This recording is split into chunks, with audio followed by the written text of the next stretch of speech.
최근 애국 소비 열풍으로 하웨이를 지지했던 중국인들 사이에서 억울한 옥살이 사연이 알려지면서 하웨이를 비판하는 목소리가 들끓고 있습니다. 중국에서 애국 기업으로 통하고 있는 하웨이가 이젠 악덕 기업으로 돌변한 상황인데요. 이에 하웨이의 위기가 고조되고 있습니다. 어떤 내용인지 자세한 내용 살펴보도록 하겠습니다. 구독하기, 좋아요 많이 누르시기 바라겠고요. 자, 그럼 본격적인 방송 시작하도록 하겠습니다. 최근 외신 보도에 따르면 하웨이 퇴직자가 억울하게 감옥에 가게 된 사연이 알려지면서 애국 소비를 부추겨서 중국 내에서 점유율 확대를 이어온 하웨이에 대해 중국 대중의 비난이 거세게 이어지고 있다는 소식입니다. 중국 인터넷에서는 하웨이 퇴직자인 리웅 위안의 억울한 사연과 관련된 뉴스마다 하웨이를 신랄하게 비난하는 댓글이 수도 없이 쏟아지며 하웨이를 강력하게 비판하고 있습니다. 사연은 이렇습니다. 리 씨는 지난 2005년 하웨이에 입사해 연구 개발 및 판매 등 분야에서 일하다가 2018년 퇴직했고, 그해 3월에 회사 담당자들과 협의를 거쳐 38만 위안의 퇴직 보상금을 받았습니다. 그런데 9개월 후에 갑자기 선전시 공안구 소속 공안들이 돌연 집으로 들이닥쳐 그를 체포하게 됩니다. 리 씨가 퇴직금 협상에서 회사 기밀을 유출하겠다는 등의 협박을 가했다면서 회사 관계자들이 그를 공안에 고소한 것이었습니다.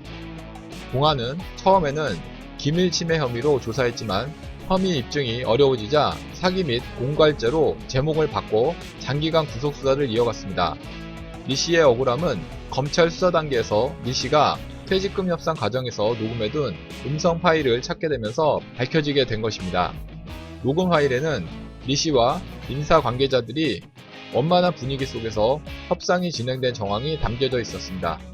이에 선전시 검찰은 공안이 제기한 혐의가 사실관계가 명확하지 않고 증거 역시 부족하다면서 지난 8월 무혐의 처분을 내리고 리 씨를 석방하게 된 것입니다. 이어 검찰은 국가의 책임을 인정하면서 리 씨에게 10만 위안을 배상하라는 결정을 내리면서 사건은 일단락되게 되는데, 이러한 사실을 알게 된 중국 네티즌들은 하웨이를 맹렬히 비난하게 됩니다. 더욱 흥미로운 점은 이러한 민감한 시점에 민감한 기사에 중국 공산당 정권이 별다른 통제를 하는 조짐이 보이지 않았다는 점인데, 이에 대해 일각에서는 미국이 하웨이와 중국 정부에 유착 의혹을 제기하는 상황에서 중국 선전 당국이 하웨이의 부정적 뉴스를 통제하고 나선다면 오히려 미국의 의혹 제기가 사실임을 자인하는 꼴이 될 수 있다는 점에서 검열 공백 현상이 나타나고 있다고 분석하기도 했습니다.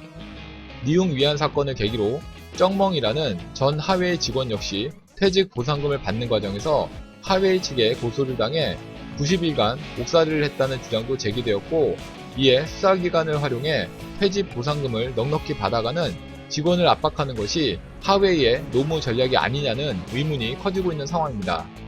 이처럼 불법을 서슴지 않고 자행하는 하웨이는 비난받아 마땅하며 중국인들조차 싸늘하게 외면을 당하게 되면 지구상에서 사라지게 될지도 모르겠습니다. 만약 그렇게 된다면 그 반사 이익은 국내 기업 삼성이 대부분을 가져가게 될 것입니다. 이상 하웨이 퇴직자에 대해서 알아봤고요. 다음 시간에 더 알찬 내용으로 강의 올리도록 하겠습니다. 구독하기, 좋아요 많이 눌러주시기 바라고요. 댓글도 많이 남겨주시면 감사하겠습니다.